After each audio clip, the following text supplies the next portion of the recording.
Today is, oh my God, April 6th.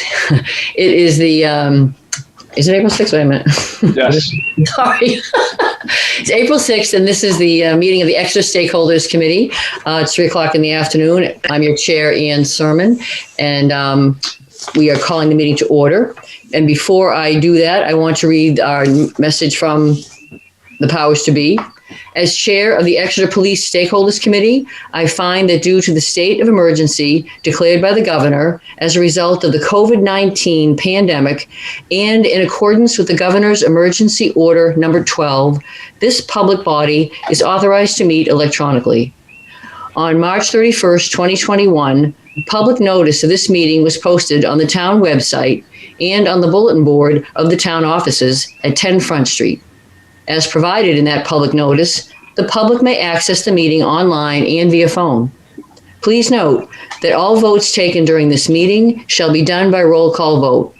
Let's start the meeting by taking a roll call attendance. When each member states their presence, please also state whether there is anyone in the room with you during this meeting and who that person is, which is required under the rights of the law.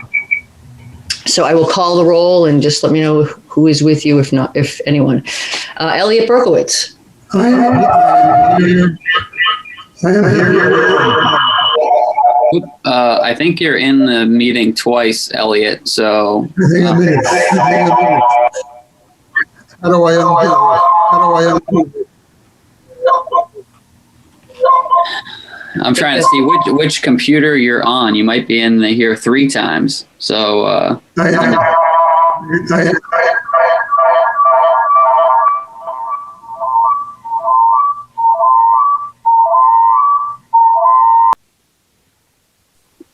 All right, now you can unmute yourself and you should be able to chat. Can I unmute yourself, Elliot? Here I am. There you go. Okay, here alone and not very tech savvy. I'm sorry. It's all right. Very good. Matt Carboni. I'm here alone. My wife's in the house. Good. Katie Adams. Hi, Katie. Hi, I'm here. I'm alone in the room, but my children are very close by. All right. And Harry King. We heard from you, Harry. Just unmute yourself, Harry. We know you're here. We will continue to help Harry with this, but we're getting way better than we did before, that's for sure. Emily Heath. Oh, I'm here and I'm in the room alone. Very good. Darius Thompson. I am present in the barn. Sylvia's with me and no one else. Our the dog, Labrador, Silverland. Molly Cowan. Maybe saw Molly. Hey, everybody, here alone in the room. And Daryl Brown. I'm here alone. I heard earlier from Alexis Simpson, big day in Concord, so we will not be seeing her today.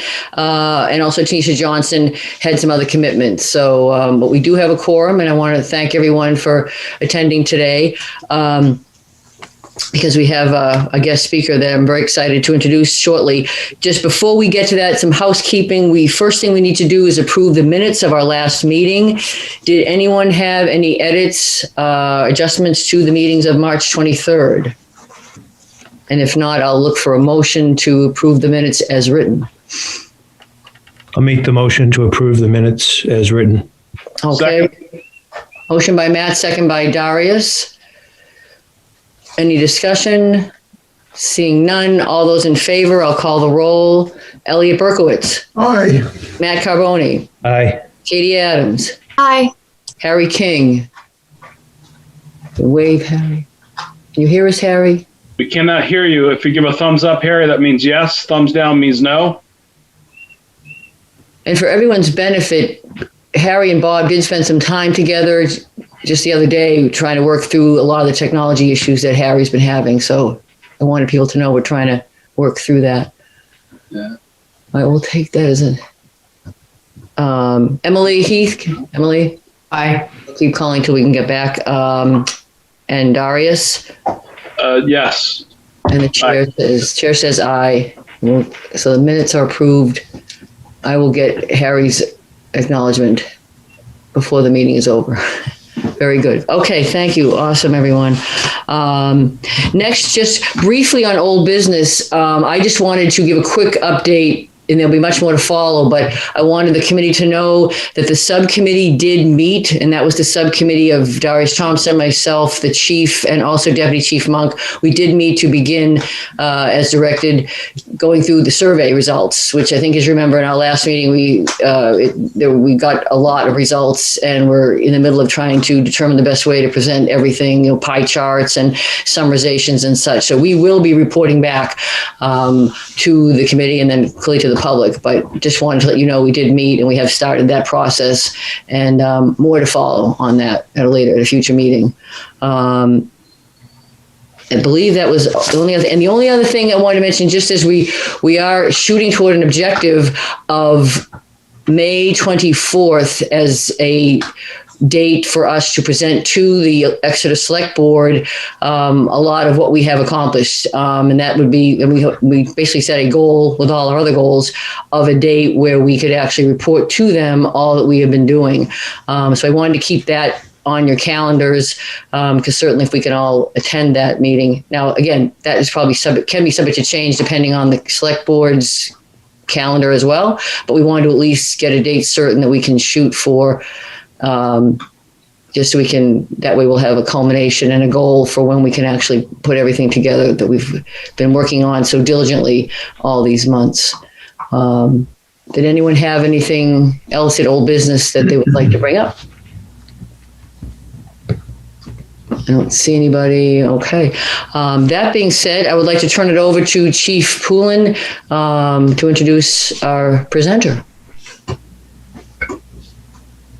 Thank you. So tonight we've asked Dr. Nicole Sawyer to make a presentation for us.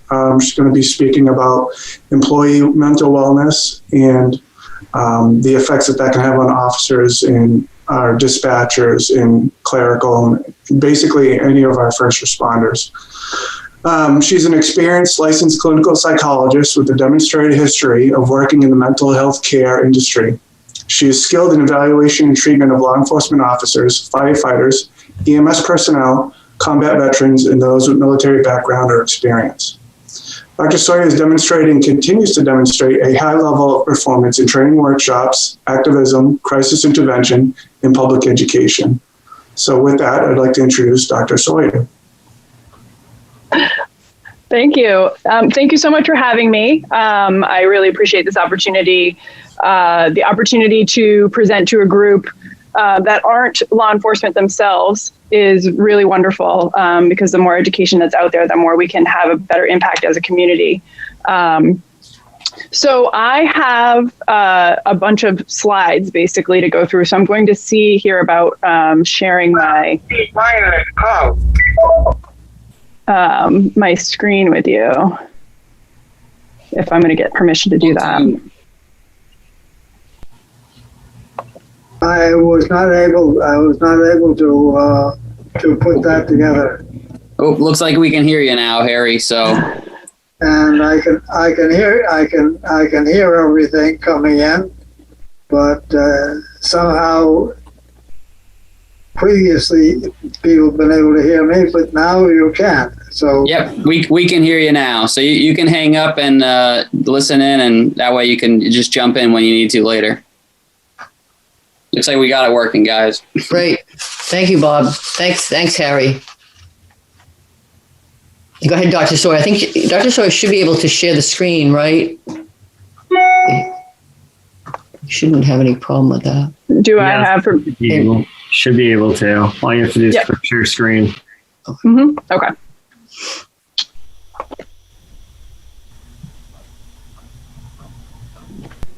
Is it shared? Do you see it? I'm not seeing anything. But I'm seeing anything. Yeah, it should be at the bottom of your screen in the bar. Yep, the little green share button. The green thing with the arrow. Yep. First, you select what you want, and then I think you have to hit share again one more time.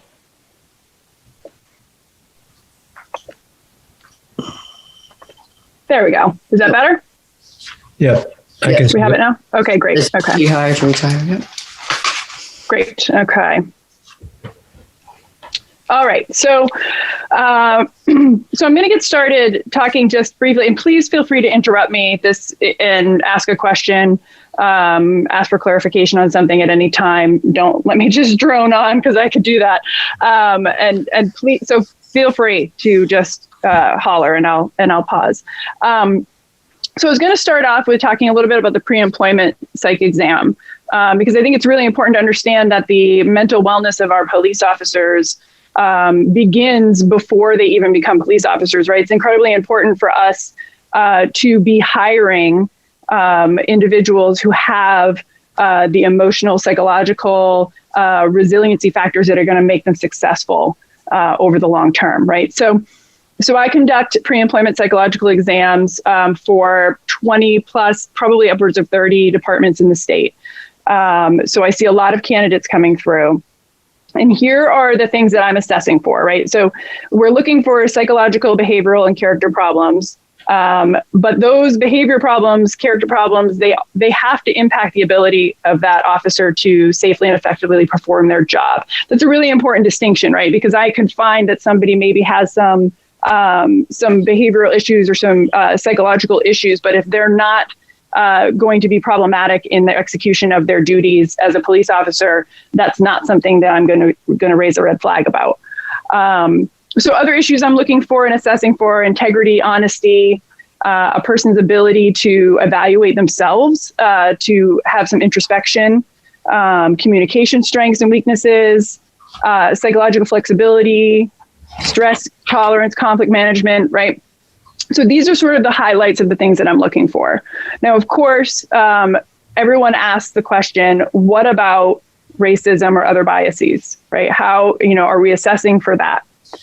So there is no way to effectively and consistently evaluate for racism, sexism, any of the isms, any biases in a psychological exam, right? The questions that it would be require for us to assess that are just so face value. It's obvious what the correct answer would be, right? So what we do is we pay attention to these particular issues. So the ability to self-evaluate and psychological flexibility. So people who are not very good self-evaluators and who are not very psychologically flexible are more likely to fall back on biases and preconceived notions of others when they're stressed, right? I don't know if anybody's heard the phrase, right? You don't rise to the occasion, you fall back to your training, right? For us, as humans, our training is our lifelong experience and the things that we were taught by our families, right? So if somebody is coming to a profession with deeply ingrained biases that could potentially be problematic, under stress, they're going to fall back to that training, right? Does that make sense? Okay. So moving on past the psychological exam, one of the things that it's really important to stress to the officers when I'm teaching them about self-care is that chronic stress is a job hazard, okay? It is something that they will encounter. It is not avoidable. It's more about management and recognizing the impact that it's having on you and figuring out how to have good self-care throughout your career. One of the best things for me about doing pre-hire evaluations that I enjoy is that it's my first opportunity to start education. It's my first opportunity. Not only am I interviewing them, not only am I, investigating all the different aspects of who they are as a person, but I also get the opportunity to educate them on the toll that the job will take. And in that effort of education, I also get to get a feel about how open are they to considering the impact of this kind of job on them in the long term, right? So one of the things that I frequently share is this book right here. If people are interested in books about these issues, this is Emotional Survival for Law Enforcement. The book is 20 plus years old, but it is still relevant today. It's a wonderful book. It's very short. But it's jam-packed with all kinds of information that helps police officers understand the impact of the job throughout their career, some of the pitfalls that officers can fall into under the chronic stress that they will experience, and how to help them manage that. And so oftentimes I'm recommending this book to the candidates as they're walking out the door, because I think this is the first experience most of them have ever had with a mental health professional. And I want it to be one where every time we have encounters with officers, we're taking the opportunity to make sure that they are paying attention to their mental health just as much as they're paying attention to their physical health. So going back to chronic stress as a job hazard, the reason that chronic stress is a job hazard is because of the novelty, the challenge to competence, and the risk for loss over control of the situation, right? That's also what makes the job really exciting and appealing, right? It's something new every day. You never know what's going to happen, right? You're always got to be on your toes. It's exciting. That's what draws people into the job, but it's also the thing that slowly can knock people down, right? That level of stress that comes with being prepared for the novel challenge, the risky novel challenge, day in and day out, takes its toll. Law enforcement, I like to also remind people, is a job that has the illusion of tremendous control, but really the reality of none. There's very little control over what happens on the other side of that call, right? When they're dispatched to a scene, they have very little control over what they're rolling into. They get as much information as that dispatcher can provide to them, and that dispatcher is working very hard to give them as much information as possible. Right. And they're providing that information right up into the second that the officer is getting out of their vehicle. But the reality is that they are responding to situations, right? This is not a proactive job. This is very often a reactive job. And that is what's very stressful. So this is a jam-packed slide. I apologize for that. But I just wanted to go through very quickly this, particularly out of the book that I was talking about, Emotional Survival, right? There's a talk about, these are the sort of the negative spiral that police officers can get into when they're not taking good care of themselves over the duration of their careers, right? So the control is an illusion sort of concept is that in that early career time, officers are working up all of their skills, they're working up their confidence, they're learning and excited about every piece of every tool that they have on their belt, right? That's very exciting to them. They recognize that they don't have a lot of control, but they feel like they're going to build that control, right? Then you get to mid-career folks who between 10 and 15 years or so, they've seen enough, they know enough that at this point that they don't really have a whole lot of control, and that can be terrifying at times. They start to feel concerned about their family, the impact that the job's having on their spouse, on their kids, on them. They start worrying about getting through the rest of their career, right? So not getting jammed up, not getting killed before they retire, right? They love the job, but at this point, right, they recognize that the job has started to take its toll on them physically, emotionally, their families. This is a really difficult time. That 10 to 15 year mark is a really difficult time. And I believe I remember in a previous meeting that Chief Pullen might have commented on this being a difficult time because you are vested in your work at this point. You're not going to leave, but 10 more years, 15 more years feels like a really long time away, right? So there's that sense of feeling trapped in the job and overwhelmed. And so oftentimes I get a lot of first-time callers for treatment in this group. They're starting to recognize that that the stress is getting to them, and they realize that they have 8 more years, 10 more years to go, and they just are going to need some help getting there. And then the late career folks, right? And these are the folks that a lot of their subordinates will probably call crusty or grizzled.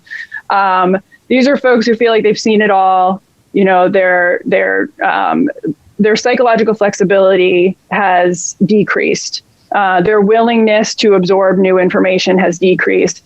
They feel frustrated with the job. They feel frustrated with the stress. Maybe the things going on in their family are not so great.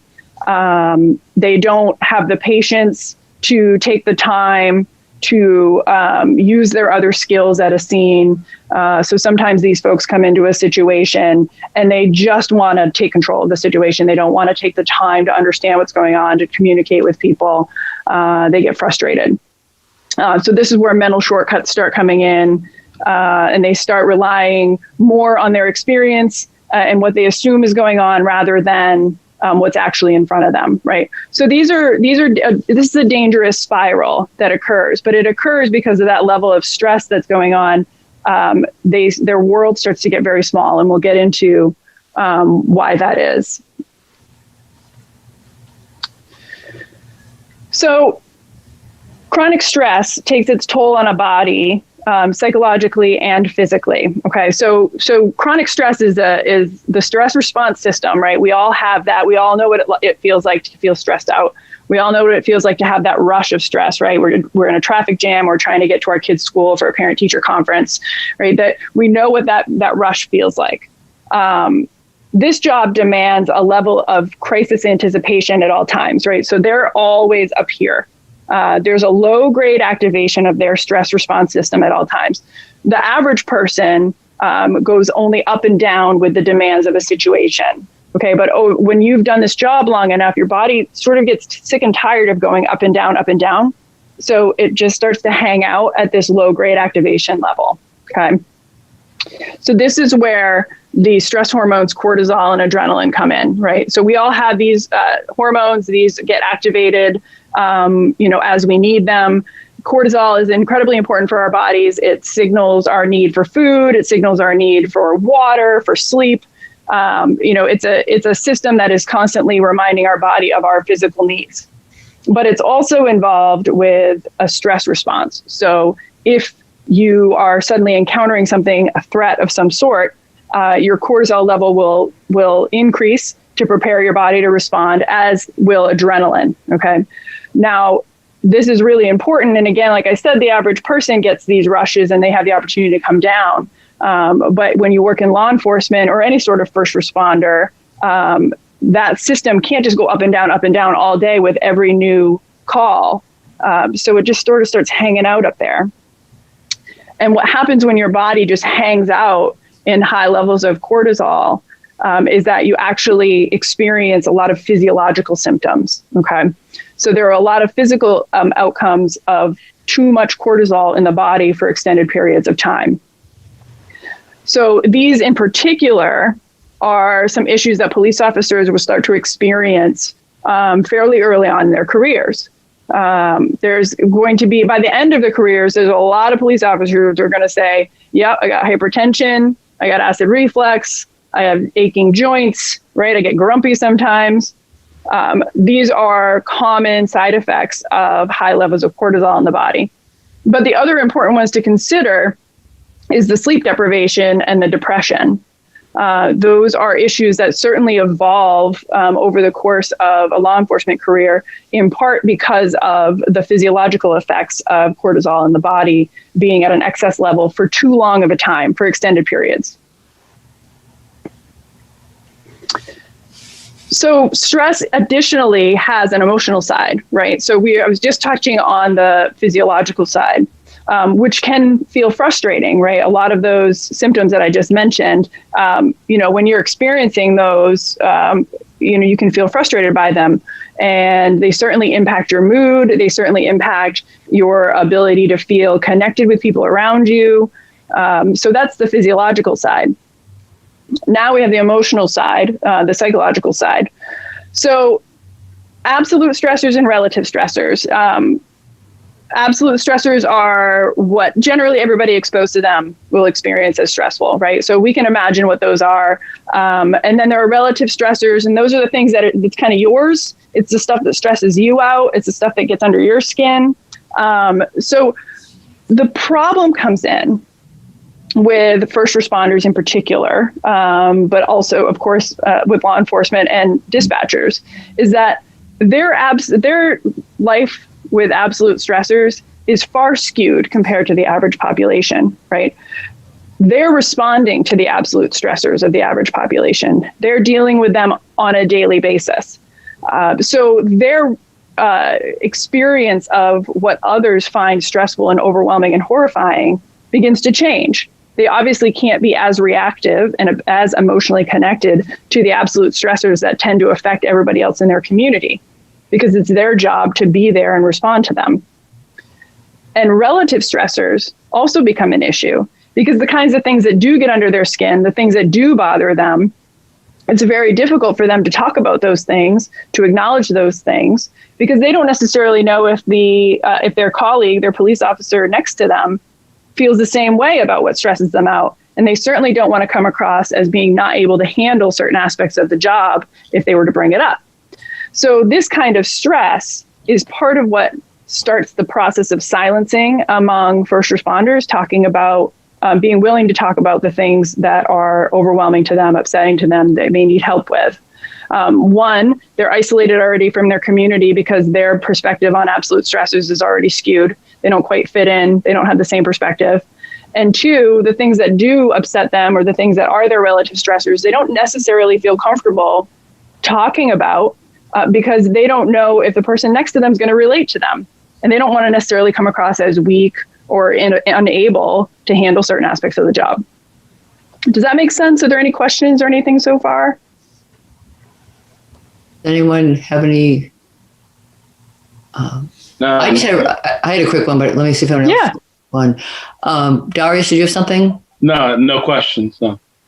Mine was real quick. I almost kind of wanted to go back to when you were talking about the three stages where which relates to the stress. Mm-hmm. Right. In this slide, where along that road or those roads are there places where, whether it's a senior member or a peer, where are sort of the stopgaps along the way where people get to sort of check in and say, how are you doing?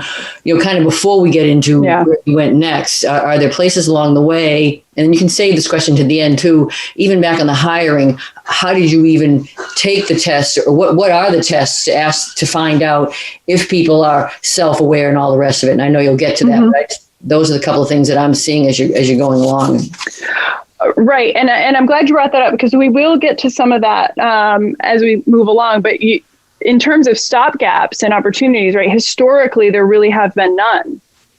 There's just been this expectation, particularly with police officers and dispatchers, somewhat different from fire, is that it's you're kind of on your own. You're an island, right?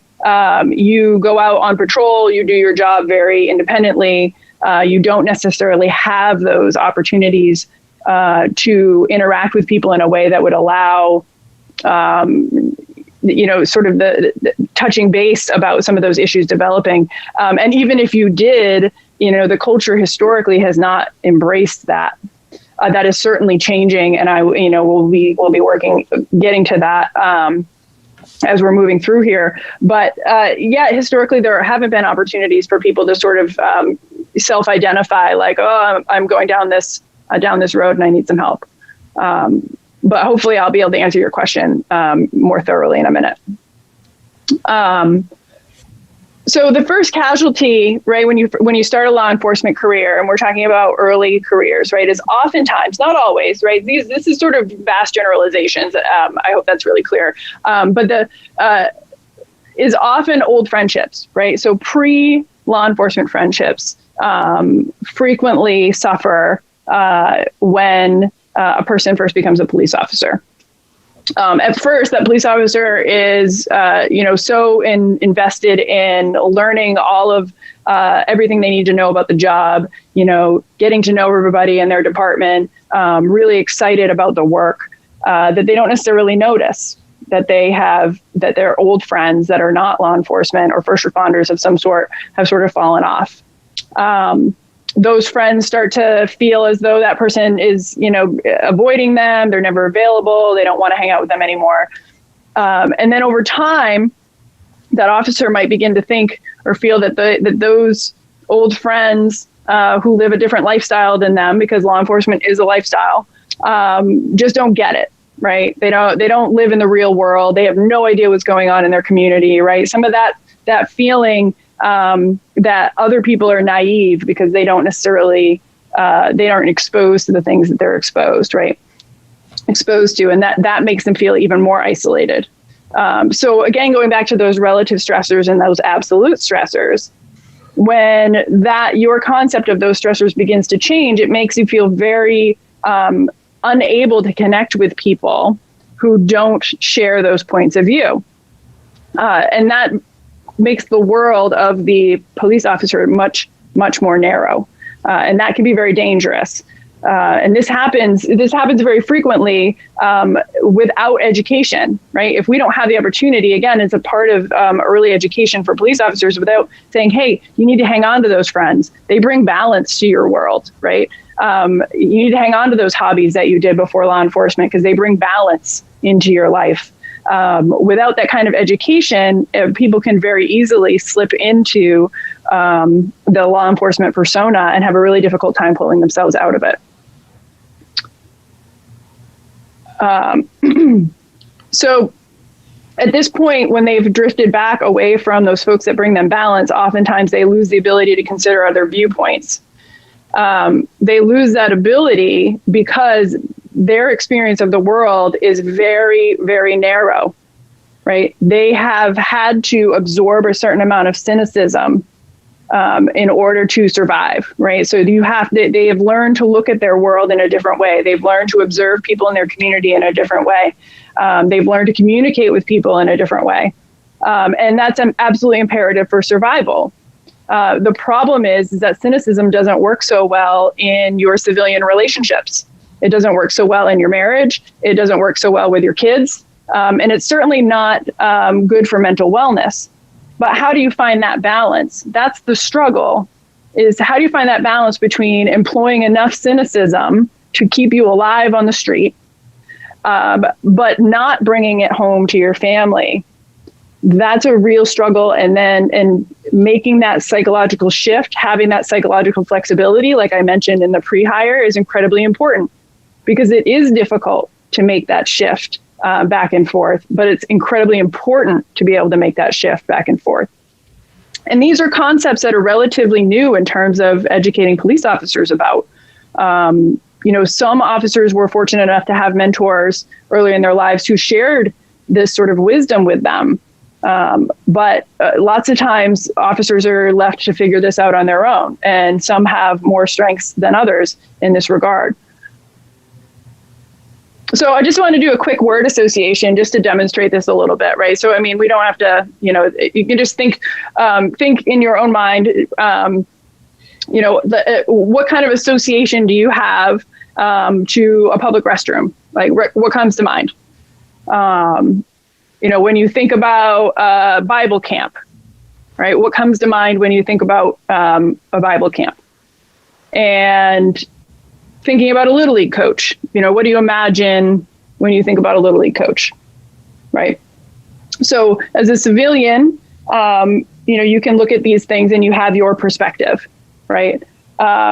More often than not, when I'm talking to a room full of police officers, we likely got different responses than what came to mind for you. And why is that, right? I mean, I think it should be obvious. Cops don't meet normal people, right? They don't get to hang out with normal people on a regular basis. They end up living in this very, very narrow perspective of the world. Now, I remind them when I'm talking to them that they, as much as they think that they live in the real world, that they know what's really going on, they don't live in the real world.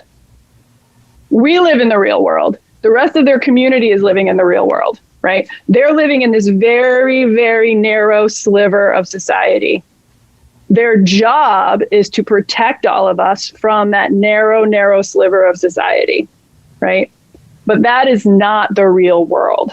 The real world is healthy and fun and safe, right? Because they do such a great job.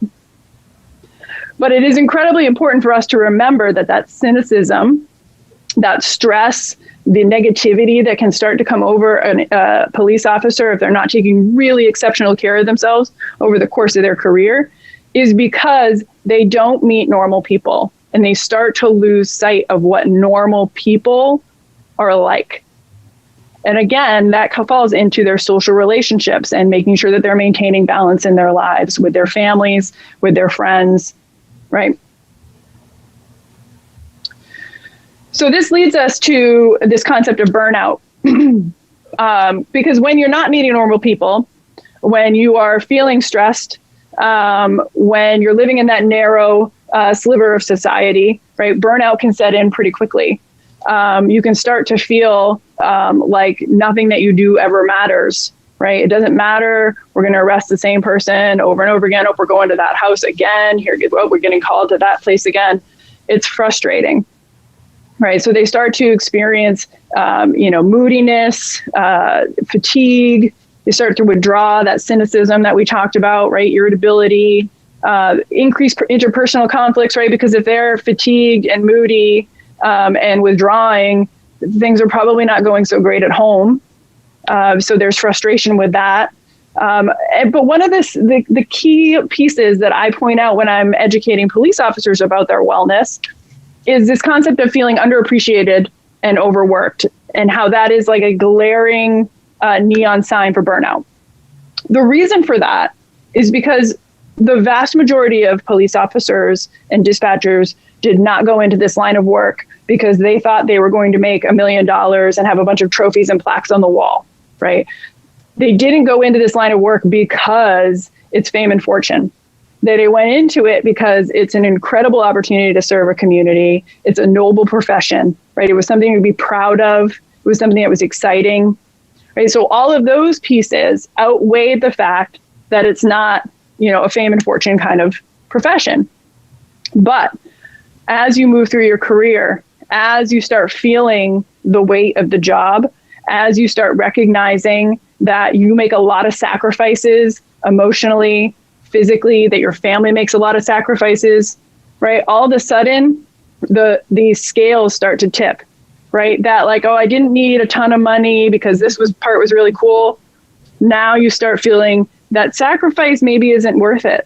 Like maybe I'm not feeling like what I give, I'm getting back anymore. It's not what I thought it was going to be. And so that feeling underappreciated and overworked is like a big sign. And when that starts to set in, it's really important for either professional help, peer support help, or a lot of self-reflection on what it means to do this job and where you get satisfaction. And it's not to say that once burnout sets in, you can't come out of it, right? Sometimes people get burned out for a little while and something new inspires them, or they begin to feel passionate about something again and they get reconnected. We've all been there. I've certainly been there as a professional. But then from burnout, folks can drift into compassion fatigue, which gets us into this really dangerous space emotionally for first responders. This is where that loss of meaning and hope starts to come in, reduced empathy, which is really problematic on the street, as you can imagine, a diminished sense of personal safety and a sense of control, right? So this is where, when we're talking about those three groups, right? The early, the mid, and the late career folks, when they're feeling less safe, when they're feeling like they have less control, they're going to be in a more self-protective mode. When you get into a self-protective survival mode, your ability to see alternatives and to use other skills and to be psychologically flexible is diminished. We start to see hopelessness at this point. And this is where folks get involved in increased use of things like alcohol, overeating, ways of trying to cope. This compassion fatigue is also the early stages of where we start seeing the risk for suicide. This is where that concept can start to get formulated in a person's mind, right? I mean, if anybody who's familiar with sort of mental health, depression symptoms, suicidal ideation, a loss of meaning and hope, diminished sense of personal safety, increased use of drugs, hopelessness, reduced empathy. I mean, those are all the symptoms of depression and possible suicidal ideation. It's also really important, though, to realize and remember that people who are suffering from compassion fatigue love their jobs, and that's the stressful conundrum, right? They recognize that they have lost the passion for their job. They recognize that they are not who they once were, and that is incredibly depressing and disturbing. And without proper education and without proper support, a person can come to believe that they will never recover from that it's gone, they've lost it, right? And that's a really dangerous place to be. So speaking of trauma and cumulative and acute trauma are the two types of trauma that we're dealing with, typically with somebody who's a first responder. So cumulative trauma is that concept of death by paper cuts, right? It's just all kinds of little traumas, little horrifying, negative, awful experiences that just pile up over time, right? And they just sort of wear away at you. Acute trauma is that that incident or that series of incidents that causes a debilitating reaction in a person. We face both in law enforcement, obviously, right? And particularly first responders in general, most folks are experiencing some level of cumulative trauma throughout their careers. Now, the impact that has on them is based on a lot of factors for them psychologically, what kind of coping skills they have, what kind of family supports they have or professional supports that they have. But to find a police officer who doesn't have some buildup of traumas is rare.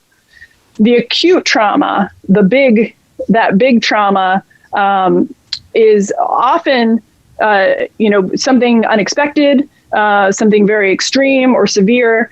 More often than not, these days, a person who suffers an acute trauma is going to be identified.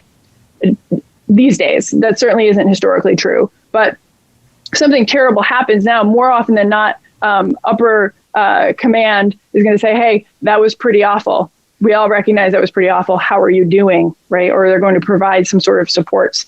The cumulative trauma is the one that sort of stays under the radar because, again, when you're talking about absolute and relative stressors, cumulative trauma is all those little relative stressors that build up and coping with everybody else's stressors that build up, right? So there isn't one thing you can put your finger on that can necessarily identify, I've been traumatized, right? But the officer involved shooting or the pediatric code or the terrible motorcycle accident, right? Those people can say, yeah, that was pretty horrible. I could understand why you would have a reaction to that.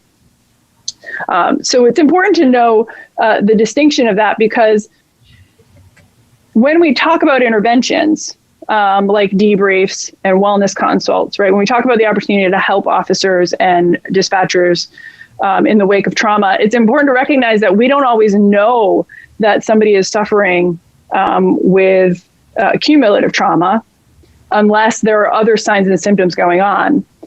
Sometimes those signs or symptoms are increased drinking. They might be moodiness at work. It might be calling out sick more frequently than usual. Maybe they're having difficulties at home that the department becomes aware of. So that one's, like I said, can tend to fall under the radar, and that can be really difficult to identify. This is where education comes in. We need officers to be able to identify it in themselves.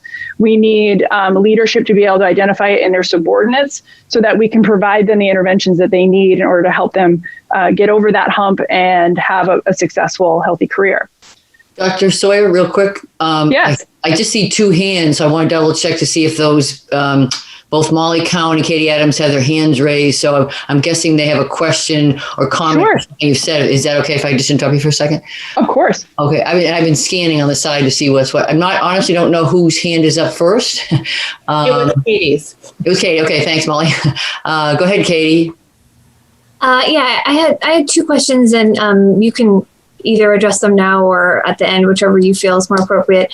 One is just, obviously this is all generalized, but I'd love to know, is this national data? Is this international data? Does it control for gender or race, or is it specific to New Hampshire, cities versus towns? Just if there's any kind of further information about, in particular, which of these issues most affect our local New Hampshire police departments or in town or anything like that. And the other is what you were saying about police officers don't interact with normal people. That kind of stuck out to me because I think a previous officer at a different meeting had talked about, he had sort of framed it more as meeting a lot of people on their worst day. I think in that context, it was about mental health calls. But I don't know. It just seems like even people who have repeated run-ins with law enforcement, are they abnormal? I don't know. I would just love to know sort of the rationale behind that term and why it's useful to you. Sure. So I'll answer the first one first. This is national sort of recognized data regarding chronic and frequent problems among law enforcement. This is not specific to Exeter by any means. Though, a lot of these issues crop up from, in various places all over the state of New Hampshire. This is certainly not specific to Exeter. The second part of that, I guess it's a generalized statement to make regarding the fact that when a police officer is encountering a person, it is not under common circumstances, right? So that's where the normal part comes in. Not that the individual themselves is abnormal, but the circumstances in which police officers are frequently encountering people is not casually standing next to another community member at their kid's soccer game, right? It's more often in response to a situation. And that situation, more often than not, is causing tremendous stress for the person that they're encountering. And so it goes back to that concept of, that they're responding to other people's absolute stressors and relative stressors. And we all, have our ways of coping with those things. And so when police officers are responding to individuals, as that other officer had mentioned, it's on their worst day, right? I mean, that's sort of a generalized statement to make that when they're encountering folks, it is not under casual and normal circumstances, I guess is what is intended by that statement. Does that clarify anything? You got a thumbs up there. Molly? Thank you. Thanks for taking the time to present to us today. And maybe you're going to cover this, so I don't know. I sort of just had my hand up for whenever there was a break in the presentation. But I mean, none of this is really surprising to me. It's sad and horrifying to hear. And then I have a couple of questions, and maybe you'll talk about this later, but I would love it if you could, sort of address it in your presentation, or if it's not in your presentation, can we talk about it more?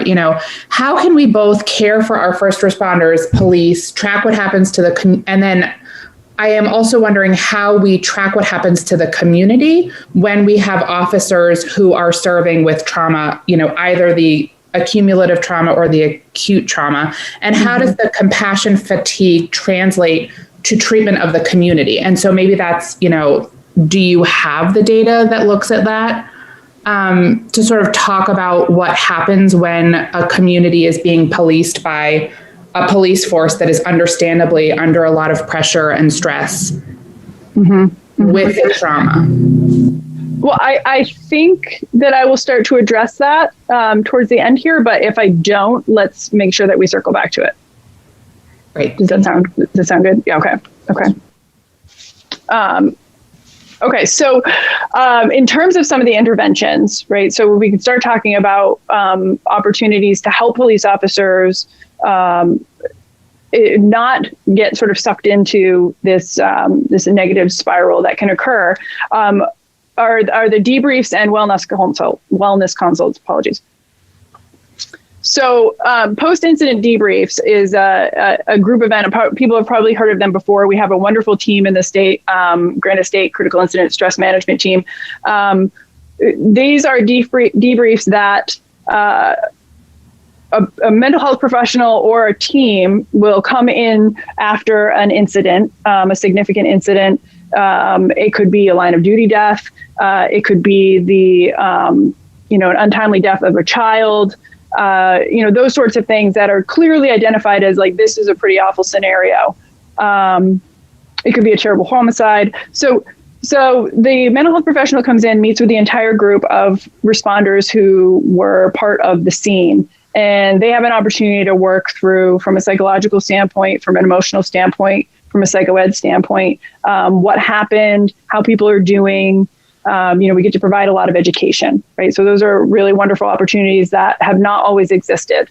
And then there are wellness consults, right? So wellness consults are sort of picking up steam as being a go-to for making sure that we are providing our officers with the opportunity to learn about the stressors of the job, learn about self-care, and connect with a mental health professional in some fashion. So these are typically periodic in some sort, annual, quarterly, whatever is deemed necessary by a police department. They're confidential, and the department arranges for this. They pay for it. It's a service provided by the department for the officers and the dispatchers, right? And this is an opportunity for officers to talk about anything that might be bothering them, to ask questions about things that are going on with them that maybe they need some help with, or to just learn about some good self-care strategies for their certain stage of service. So what's important about these is that they're confidential, so that officers can make a good use of the time and not feel like anything that they say or do is in some way going to get back to anybody else, particularly their command, right? Nothing about their meeting is recorded in any way, written or otherwise, except for their attendance, just to identify that they attended for the department's sake. But these are two things that lots of departments are embracing in trying to make sure that we are providing our officers with the opportunity to stay well throughout the duration of their career. The value of these obviously is normalizing mental health and wellness, right? Making it a priority in a department by having regular contact with a mental health professional. You want them to have contact under neutral circumstances, right? Not just always in a crisis.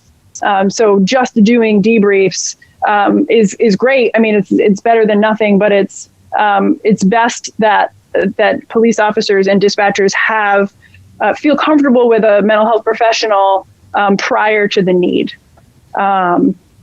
It was an opportunity for education, again, to help interfere with those sort of, rough 3 stages that I talked about there. We can help educate and mitigate some of that pattern by providing an opportunity to talk about how they're doing given their stage of their career. And if there are problems that are identified, providing an opportunity to generate some interventions before they become debilitating problems. Sometimes when problems do surface, there's opportunities for peer support, which is where other police officers and dispatchers have been specially trained to provide support to other police officers and dispatchers. They're an ear, they're a shoulder to lean on that understand the job, and they also typically have access to other services they can help their peer get connected with. There's obviously treatment of any particular kind, depending on the individual's need. And then there are fitness for duty evaluations, which, this is sort of a last resort situation where if all kinds of other interventions to try to support an officer is not proven effective, a department or a town might say, hey, we need you to go see a psychologist and get evaluated. We need to understand what the problems are going on here. We need to understand whether or not you're actually fit to be doing your job, given, some evidence here that we have concerns about your mental wellness. And oftentimes that report will contain information about recommendations to help this officer succeed, recommendations or accommodations that might be needed based on whatever the needs are of the officer. And those are pretty important interventions. Another thing to be aware of is the PTSD bill, which came into effect last January officially. And this is where workers' compensation is now going, supports paying for first responders when they have acute stress disorder or post-traumatic stress disorder, right? It's a presumption of injury, which was a really incredible and important piece of legislation, because what it did was it allows police officers and dispatchers and firefighters in EMS, if they're having a difficult time, they can say, hey, I need time out. I need to go get some treatment. They can do that. Workers' comp can help support them through that. And then they can get back to work when they're feeling better. And that's incredibly important, that they don't have to sit down and prove through an attorney what their injuries were, right? So in the past, they would have had to prove that this particular scene, because of this particular issue, caused me this kind of distress and such, right? But what we just talked about was that we have cumulative trauma and we have acute traumas. And so coming up with something very specific in order to get support was very, very difficult, and more often than not was denied. But this legislation, for the most part, has cut out a lot of that red tape and is going to provide opportunities for folks to get treatment and then get back to work. So finishing up, just talking a little bit about why we need to keep officers mentally well, right? And hopefully this will get back to some of that question about the impact of, chronically stressed, compassion fatigue officers being on the street and what impact that has on a community. Now, mentally and emotionally well officers make better decisions under stress, right? They're much more flexible psychologically. When compassion fatigue is not common, right, is an extreme version of burnout, there's certainly not to say that there are, vast numbers of compassion fatigue police officers out there on the street. Do they periodically feel overwhelmed? Yes, of course. Do they periodically feel like, oh, I'm maxed out today? Of course, just like we all do. But if we can help keep folks well throughout their careers because we have communicated to them that their wellness is a priority, then we can help them continue to feel capable and effective each day out on the street, being their best selves, right? That's the most important piece, is that a police officer feels like they're capable of being their best self when they go out onto the street each shift. Obviously, emotionally well officers have more patience, just like the rest of us. It's also important for command staff and coworkers to be holding each other accountable, community members to be holding folks accountable for their wellness, right? There has to be an expectation that officers make their wellness a priority. But they also have to be provided the opportunity to make wellness a priority, right? And that's where we start talking about policies and, things like debriefs and wellness consults and making mental wellness a normal part of being a healthy police officer. So how do we do this? We start out, as I've already spoken, we start out by hiring mentally well candidates, right? The pre-hire exam, I cannot emphasize enough how important that is. And even that is not widespread, right? There are plenty of departments in the state of New Hampshire who don't do thorough pre-hire psychological evaluations. They're expensive. And oftentimes that's what it comes down to, is the expense. It's incredibly important for us to continue to educate law enforcement officers and dispatchers on their mental and emotional health. The more aware they are, the more able they will be to identify their needs. Validating self-care, prioritizing self-care, tons of training, right? This is again, more and more education. We cannot emphasize enough education. But we also have to have command level buy-in, right? So of all the departments that I work for, there's varying levels of command level buy-in in terms of making mental wellness a priority. Exeter is one of my favorite departments because they have absolutely made mental wellness a priority. They are absolutely talking about these issues frequently. I have the opportunity to interact with Exeter PD on a regular basis, and it's to the point now where, we recognize each other. I can say hi to the officer on the street and we know each other because I've been around so often. They know me and they know my kids, and we're part of the community, right? And it's wonderful. But you have to have a command level staff that is encouraging or even enforcing taking paid time off and vacations for their mental wellness. Monitoring people's overuse of overtime and details, right? Making sure that people aren't working so much that they're not taking time for their mental wellness. They periodic consultations with a mental health professional, making that a priority. which Exeter is moving towards doing. Educating leadership on how to look out for their officers, their subordinates, and empowering them to act, providing peer support, offering opportunities to connect with peer support. And sometimes it's just as simple as having posters or a bulletin board with mental wellness information on it that just says, hey, this is normal here, right? This is how we do things here. This is where I was going to wrap up at this point. I don't know if there are more questions or if there are ways that I can more thoroughly answer anybody's questions that maybe I didn't give enough to. Any thoughts? Well, first, I want to thank you so much, Dr. Sawyer, for this is just the beginning of thanking you, but for this incredibly informative presentation. And I do see, I think Darius had his hand up, and also Molly Cowan, and then Matt. So we'll go 1, 2, 3, and then keep it going. So Darius, and then Molly.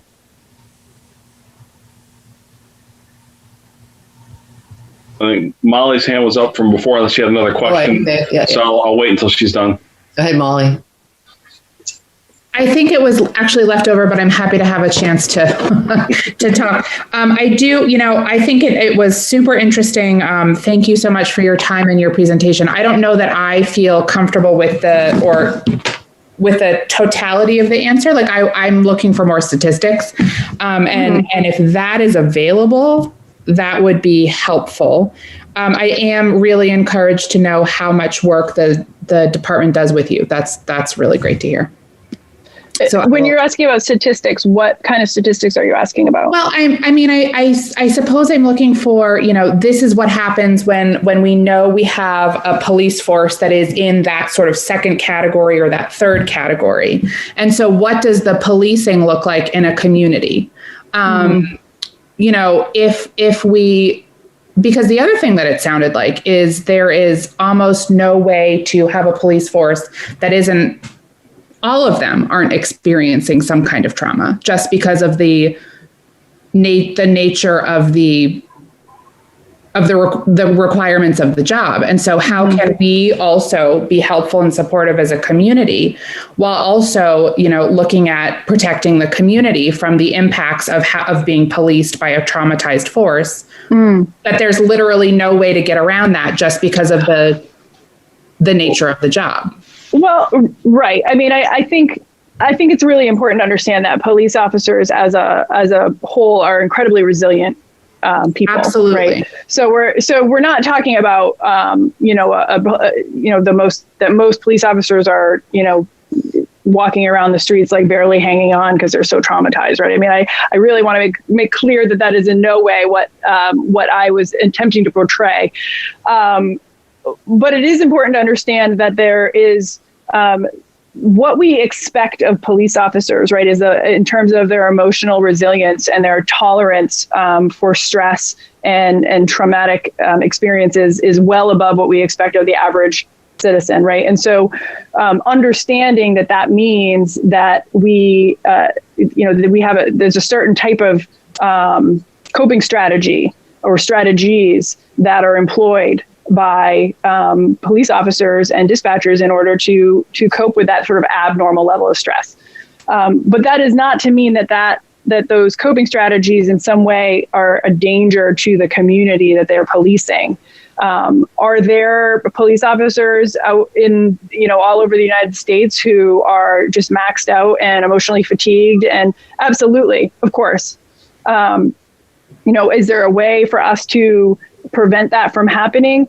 Yes, there is. Just because the trauma is inevitable doesn't mean that the emotional sort of deterioration is inevitable. And that's the whole point here, is that we have to, as a community, be willing to invest in the mental wellness of our police officers. And that takes money.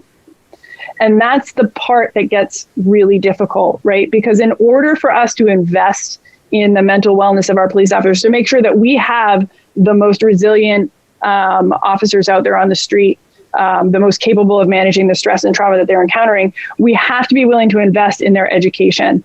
We have to be willing to invest in opportunities for them for self-care, for taking care of themselves, whether through a mental health professional through extensive training, right? But when the money is not there, then there's very little that a department can do. There's some stuff they can do, right? Peer support is free, but that it's very limited. It's also the same thing with the pre-hire side, right?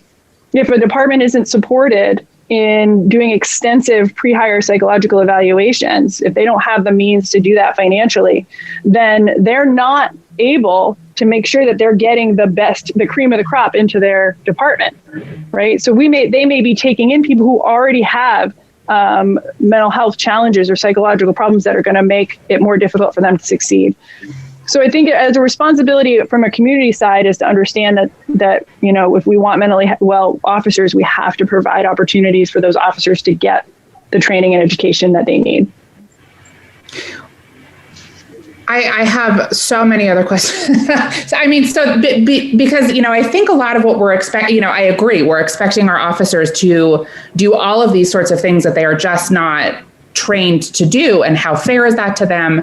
And so does that mean expanding to include mental health professionals who deal with the mental health stuff? Like what, my questions are, what does that look like? And I also, really empathize with Chief Poulin. I know he's had a heck of a time recruiting, and the recruitment classes are just so small, probably because of this. So my wheels are turning for sure. I have a million other questions. I know we're over time, so I'm gonna pull back and then let the rest of the committee ask some questions. Thank you very much for coming again. Oh, my pleasure. Thanks, Molly. And I'm going to go to Darius and then Matt and then Katie. I also see your hand is back up. So if you don't mind, I know Matt was in between. So Darius, you have the floor. I'll keep this as brief as possible. Having a father who worked for the state of Maine and mental health, I understood and saw in practice the things of being proactive versus reactive. So what are the things that can be done proactively from the selection process, the recruitment process, the probationary period, the first year, second year, third year, to prevent the cumulative effect of, as an example, being exposed to radiation?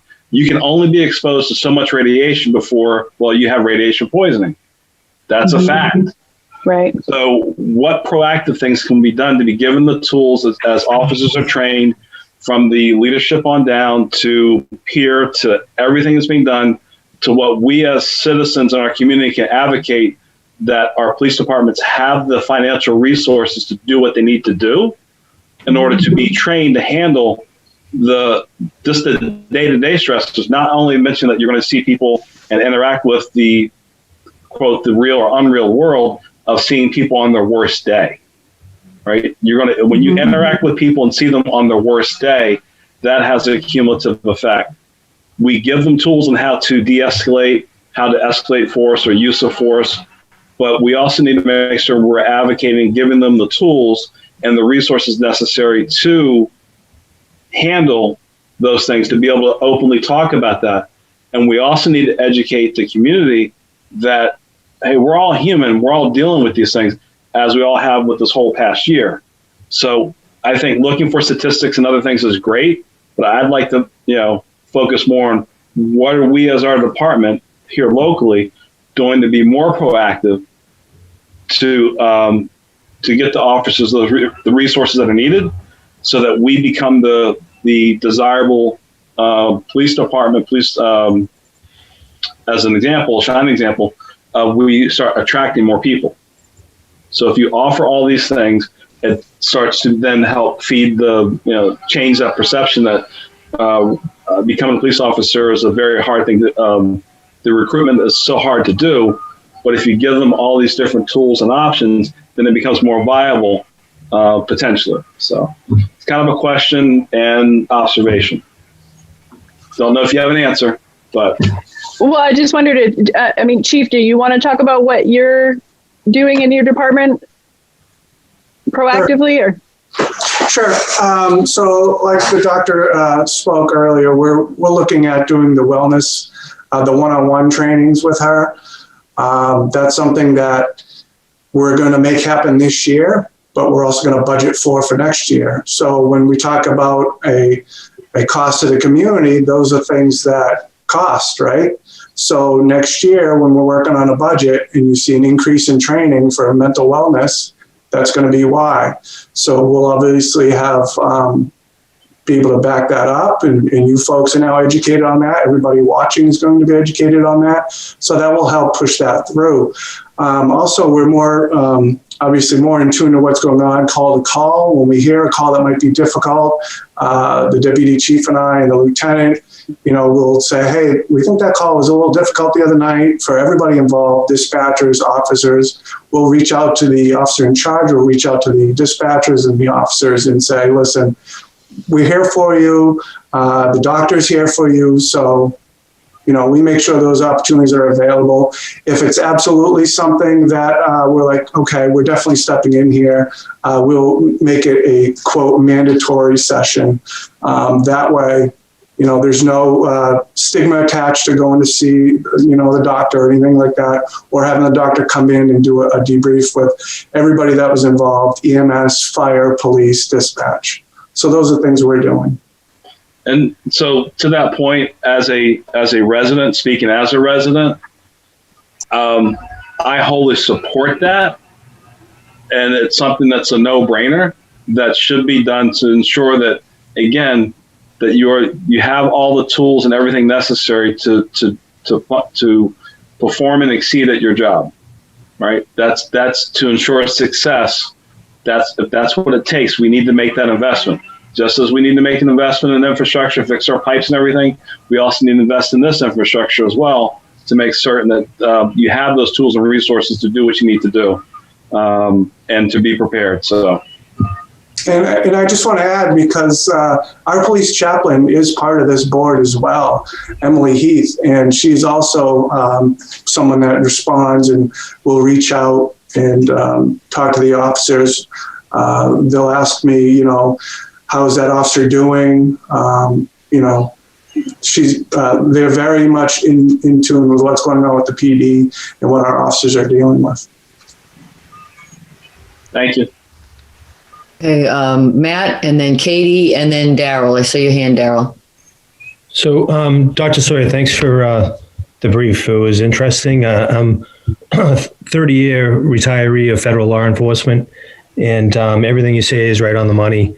I've worked with trauma teams with the Drug Enforcement Administration and the Food and Drug Administration, and we've had clinical psychologists such as yourself that have helped agents who have been involved in critical instances that involve loss of life or traumatic loss of people's mental well-being based on what they've witnessed on scene. To Molly's point, if you remember earlier when we were talking with Seacoast Health, the police really don't get to pick where they go on these 911 calls. When they're called there, things have really broken down to the point that an ambulance is going there to take the person to the hospital and get that person treatment. And a lot of times the police department's there for the protection of the ambulance crew or to help facilitate getting them to that treatment. Mm-hmm. So right now, I don't see it where the police department can't respond or doesn't or will not respond. I have not heard of any community in New Hampshire or Massachusetts or surrounding that says, oh, we don't do that. We don't go to those calls. I mean, they go to those calls. And as long as our ambulance is going to that call, I would assume that the police chief is going to send a cruiser to that call. And, not to rehash everything that's going on with the Seacoast mental health, but I mean, I fully embrace what the chief is doing with the Seacoast mental health, and you can see how it's worked and it's mitigated situations to get people the proper help. The cops are not psychologists. The cops are just getting people to a better place in a safe manner. And I think our guys and girls are well trained in it. One question I have for Dr. Sawyer is, trauma comes from all different sides of things. And what I found at the end of my career was it's not necessarily the traumatic event itself that is the most difficult trauma for law enforcement to deal with. What I found is it's the public's perception or political perception of how the police department dealt with the trauma. For lack of a better word, like the Monday morning quarterbacking of policing. I think this board and this open conversation and listening to experts in the field is educating a lot of people. But I'm just wondering, without violating anybody's confidentiality, have you noticed a percentage of people that are more traumatized by the public or the politicians' response to an incident versus the incident actually itself? Because I've had no problem getting over trauma from the incidents, because I understand why I was hired for certain jobs and why I was supposed to do certain things and be at certain places. But sometimes you expect public support or political support to have your feet on the ground when you come back to reality, back to the office, or back to society in general. And when that's not there, I found that to be more traumatizing than the event itself. Do you have an opinion on that? Absolutely. I mean, our police officers are human beings. We all care about what people think, especially the people in our community, right? And especially our peers. If there is an officer-involved shooting in New Hampshire, more frequently than not, I will be in contact with the officer who was involved and help facilitate their transition back to work as the investigation is going on. And what you said brought that to mind, because oftentimes, under a situation that even is in 100% going to be deemed as self-defense, right? There's not going to be any question that it was a reasonable reason to take lethal action, right? The most difficult thing to tolerate for the person while they're waiting for the AG's office to come out with that report to say, it was a good lethal force was necessary, is the fear that the public has presumed them to be in the wrong, the fear that they're being judged for having had to do their job. That absolutely is almost more traumatizing during that waiting period. And it's a waiting period. It could be months before you get cleared, right, is what they call it, right? And that fear that they're going to be misjudged for taking the action that they took is debilitating for some, absolutely. And it definitely can be more painful than the event itself. Because we do.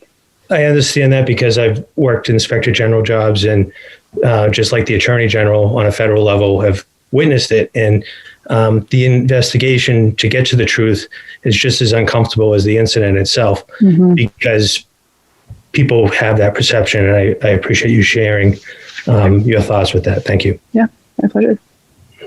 Thank you. We'll go with Katie and then Daryl. Yes. Thank you, Dr. Sawyer. That was very interesting. And, it's clear that Chief Boland and Dr. Sawyer are creating a culture in our local police department that really embraces mental health. And that kind of building that kind of culture is not necessarily easy in any workplace. And there are probably a few things that can make as big a difference as that. So we're very lucky and grateful for that. I'm wondering, Dr. Sawyer, if you could wave a magic wand over the departments that you work with, what would be sort of the first thing you would immediately enact or change or implement to try to stem some of the bigger problems that you see? Oh boy. I wish I had gotten this question ahead of time. I would have been more prepared. I think that the biggest hurdle that most departments have in terms of this transition to being more proactive with mental wellness is the command level buy-in. And part of that is because a lot of folks at the command level are of the older school of law enforcement, right? And so they were not brought up through the ranks with mental wellness being a priority or even being something to talk about. And so they have new officers coming in who are very open-minded about self-care and mental wellness. They have mid-level, the sort of that middle group of officers who are starting to say, hey, I'm recognizing I'm having some problems and I need some help. But the folks up at the top in a lot of departments are still somewhat passive, if not ignoring the issue, just because it wasn't something that they recognized to be a priority. That's changing. That's certainly changing, but it's not changing everywhere. There are still plenty of departments who are being led by folks who are not are not there yet. So if I could wave any wand, it would be, to sort of have that enlightenment occur above all of the command level staff in New Hampshire and police departments, because it comes down from the top. It has to, right? There has to be buy-in at the command level in order for that kind of initiative, because it's a big initiative. And let's be real, mental wellness is incredibly invasive, right? Law enforcement are notoriously private people. Telling them that, that we're going to start looking into your mind and making sure that you're squared away and straight in there is terrifying if it's not something that you've ever perceived as being a part of your job. And so it has to come down from the top. It has to be supported by the people that they look to as mentors, that they respect, that they appreciate the progress that they've made in their careers in order for it to be effective and to be total buy-in throughout a department. Said, but very well said. Daryl. Thanks. Thank you, Dr. Sawyer. You mentioned that the education, training, therapy, that's where the solution lies, and that it's very expensive. Can you describe the nature of what makes it so expensive? Well, it's paying for the time with the professionals, right? So if you think about an hour of time with a mental health professional for 30 plus officers, it starts to add up in terms of having each officer get an individual wellness consult. It's expensive to bring in professionals to provide training. Departments don't have big training budgets to pay thousands of dollars a year towards mental health professionals coming in and providing certain types of training. It can be expensive when an officer is having a difficult time and a department wants to support them getting some care. You have to backfill the position. You have to maybe absorb, their sick time or any aspects of having a person go out on leave is also very expensive, right? So there are lots of aspects of being proactive about people's care that costs money. And you have to build that foundation into your budget. And you have to have a community that's willing to support that. Thank you.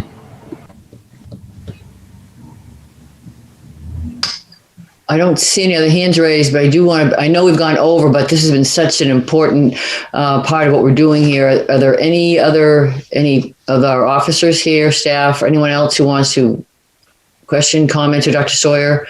And we may end up... I'll email you offline or whatever.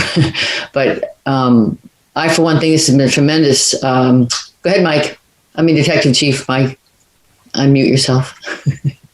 Hi, I just wanted to thank Dr. Sawyer for coming and just listening to everybody's comments. I just had a few points I took down. I think one of them is that, I've got 26 years in law enforcement, so I've seen things change quite a bit over that time frame. And one thing that's kind of remained constant is I think the societal expectations for law enforcement sometimes exceed the bounds of human performance. And that's something I think that you folks listening really need to remember what we expect from officers. And it's been said multiple times, we're human beings and we're just like you. We're just doing this job. And it doesn't mean we're any better or worse equipped to handle it than you would be. But I think sometimes the expectation exceeds what humans are capable of. Second comment I wanted to make, talking about, I think Molly was getting it a little bit at it, was the reason that we're placing a big emphasis on this, and not just starting with our new folks, but really everybody that's here now, is because I have little doubt when you see some of these national incidents that everybody universally agrees is way out of bounds, and whether it's an officer yelling at a motorist for really no reason on the side of the road or an excessive use of force incident, I have little doubt that some of those slides that we saw from Doc Sawyer is that officer, right? And that's not being addressed. by their police department. So that's really the investment in wellness, first and foremost, is for the officer, right? Because we owe it to the folks that work for us to do a very difficult job every day to have them healthy for themselves and their families, because that's a whole nother toll that's taken at home. But it's also preventative, right? Because you're preventing getting to that step where you're on a viral video now, your PD's on a viral video. So that is very much officer wellness, mental wellness, dispatcher wellness is at the forefront of our minds right now. And that's why we wanted Dr. Sawyer to come in. And I'm going to leave you with this last thing. And again, this was something I think Molly touched on. The stress of this job is inevitable. And I don't care if you work at a police department where it's all part-time officers, or you work at a police department that has 1,000 officers. The stress of this job is inevitable. What is not inevitable is how we cope with it. And that's what this initiative and working with Dr. Sawyer is about. That's the part that's not inevitable. You cannot mitigate acute or more often than not cumulative stress for police officer. There is no mitigation strategy for that, because that literally is the job. What we can do is provide officers with coping skills and to recognize those things and how they can deal with them in a healthy way.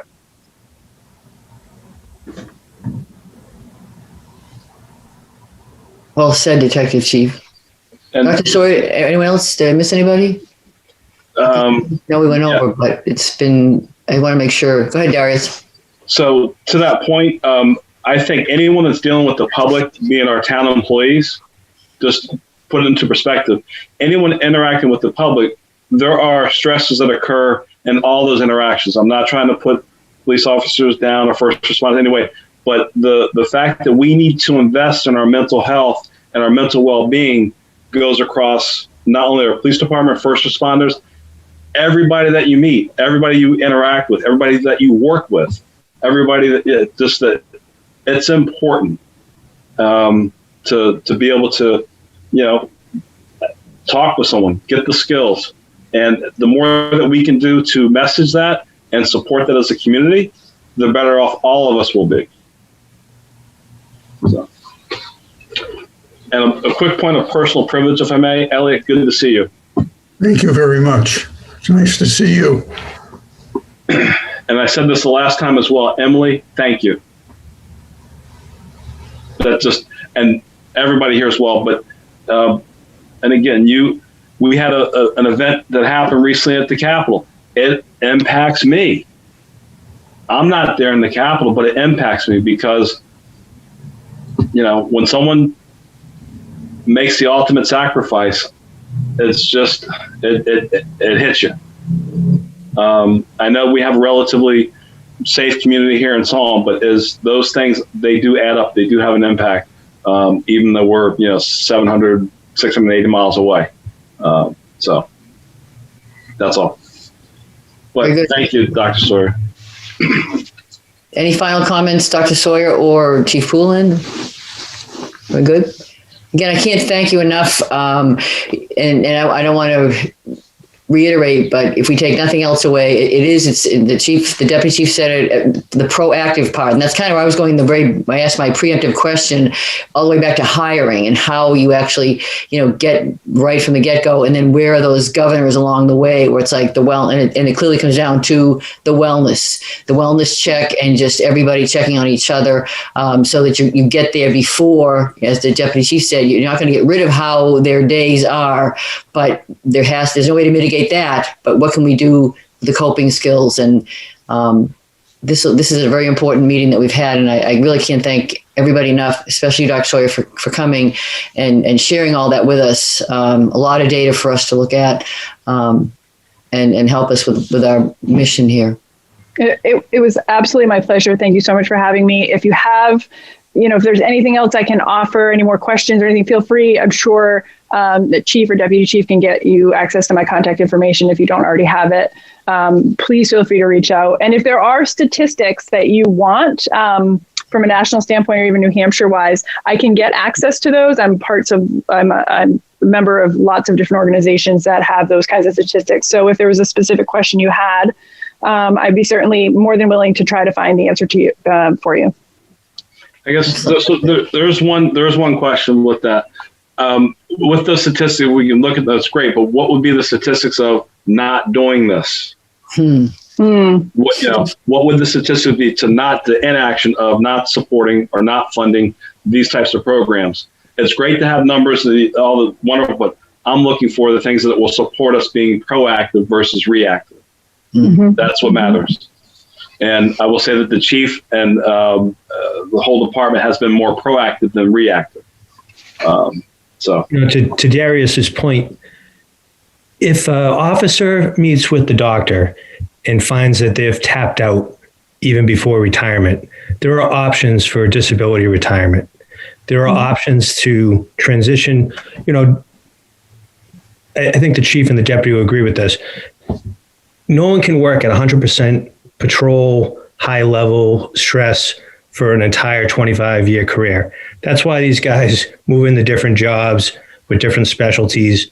The lieutenant's in charge of training, lieutenant's in charge of hiring. He's not on the street every day dealing with the most critical of incidences, nor is the deputy or the chief. So, I mean, they can shift in these roles that are more administrative, but they still have empathy and understanding for what the guys and the gals going out on the calls are. So, I mean, even though everybody here looks at the police department as one big broad brush, first respond, there is enough going on in the police department for people to go in and out of street law enforcement. And people do it naturally without being told they have to. And I'm sure Dr. Sawyer has seen people that have transitioned out of more active or proactive law enforcement roles to more traditional management or training roles. And that's okay. I mean, that's a natural progression in a police department. And it happens across the country, within this town, within the state, within the federal government. And, some people leave. Like, we've had some great people that left this department with 10, 15 years of service. Why? Because they realized themselves this wasn't the type of work they wanted to continue to do, even though they walked away from a retirement or an early retirement like that. I don't know if the chief wants to add on to any of what I just said or validate it, but you're not at 100% boiling point 100% of the time. There are, even when you look at this inspection review, there's plenty of things that go on in a police department that give people a break, and we should allow them to, when they need that type of break, to go in these types of units, take a little bit of time off the street, and then go back in when they're ready. Yeah, those are definitely good points. And then to circle back to the statistic part, I think that's going to be a pretty hard thing to do because there's so many, like the doctor mentioned, there's so many different factors that are affected by the stress. The divorce rate of officers, the suicide rate of officers is elevating. I just saw a report today of an NYPD officer that committed suicide in his cruiser.